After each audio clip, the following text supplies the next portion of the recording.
with this condition, with this condition. Okay, all right. Can I get my producers to put the screen here on the screen there?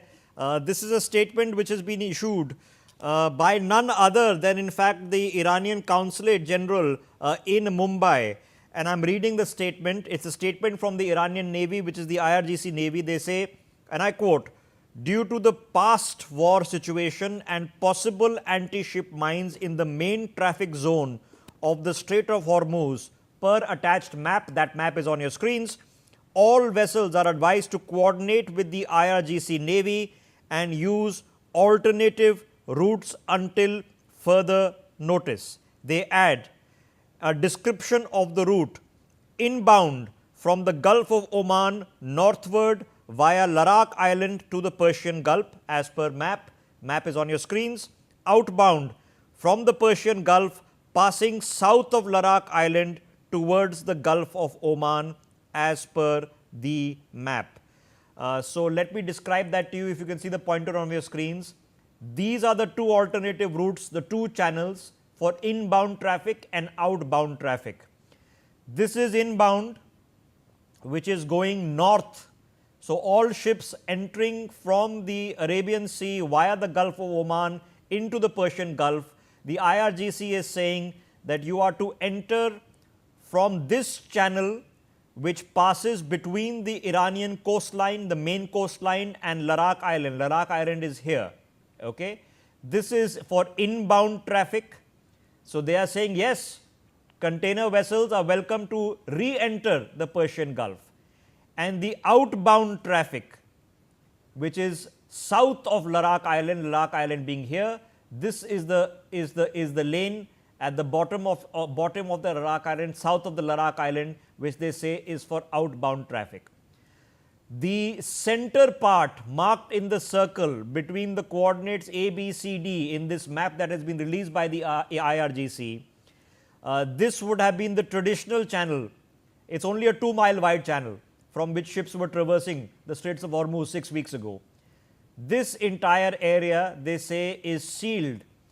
And now they don't say it's because it's mined, they say because of the possibility of sea mines.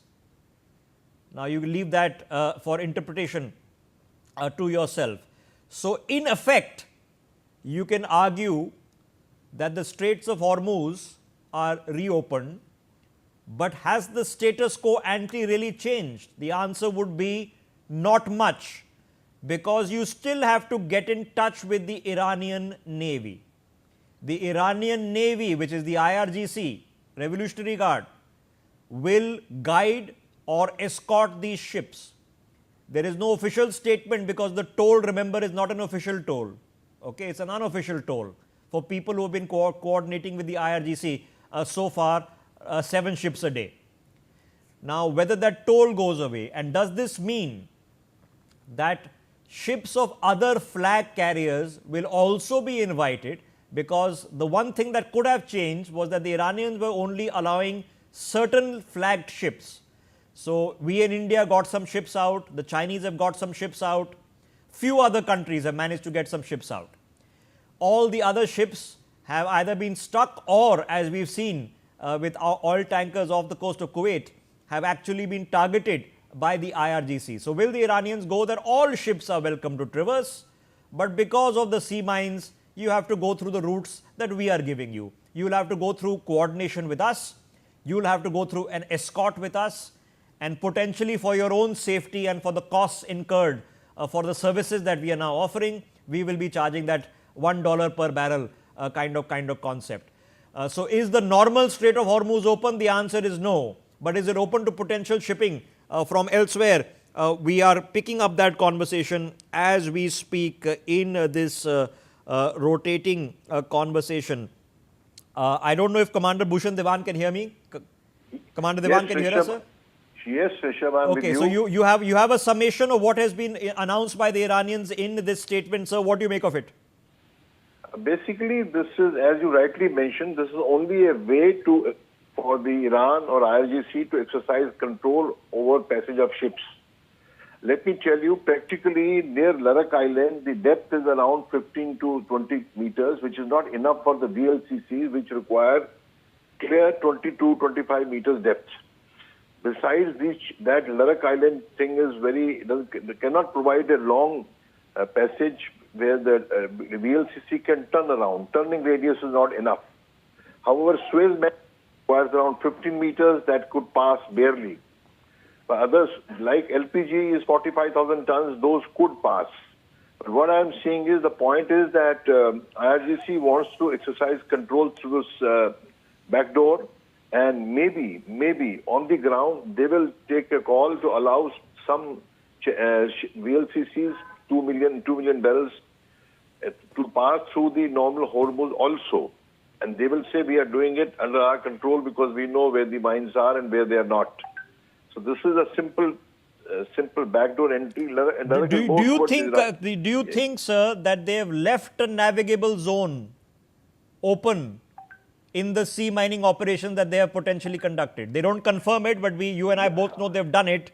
Do you think that they've left the navigable zone, that they might have the maps and that potential exists at least? Yes. No, they're very clear about it, that where all the mines are. The mine laying agency, whichever navy it is, clearly knows the position of mines. That is the first thing, because their own ships also have got to pass. So that is not a question of doubt at all. But question is, it is risky. And another question is that big ships can't pass. As you rightly mentioned, VLCC 2 million barrels, it can't pass. 7.5 lakh barrels, Suezmax, that can barely pass. So I can see on the ground the drama playing out as follows: that IRGC will say, yeah, we will take a call. We will escort you with our pilot. Normally pilot boats are there. And we will let you pass safely either through this new route, alternative route near Ladakh, or through the old Hormuz. We know best. And for some time, of course, the truce is only for 14 days. For some times, this will be tightly controlled, not much passage through Hormuz. And after 3-4 days, they may say, we have cleared the mines, so now even Hormuz they are opening. So to send a message that the whole thing is under their control. And another thing is that, as you know, our viewers may know also, Straits of Hormuz touches on the north side Iran territory, on the south side Oman territory. And there's a conflict who owns Hormuz. But Ladakh is on the north side, as you have seen on the map also. So there's no conflict about that part as far as Iranian control is concerned. But certainly this is a ploy to charge money, first to exercise control, and thereafter charge but money. will somebody take the risk? Will a non-Chinese flat carrier, for example, be willing to take the risk of contacting the IRGC and going through them? Will some of these ship-owning companies say, okay, let's go for it? No, surely, because the businessman wants to do business. And they know, I'm sure they know, if I was running a merchant ship, I know if IRGC assures me I am on safe wicket. And because IRGC would really want this new alternative route also to flourish, to be accepted widely. So therefore, IRGC will be doubly cautious to see that ship doesn't run aground, ship is escorted out carefully. So with that perspective, I as a business merchant ship owner would be very happy to use this, and IRGC in any case is controlling it. I have to contact them even now. So I'll be quite happy to do it. Okay, so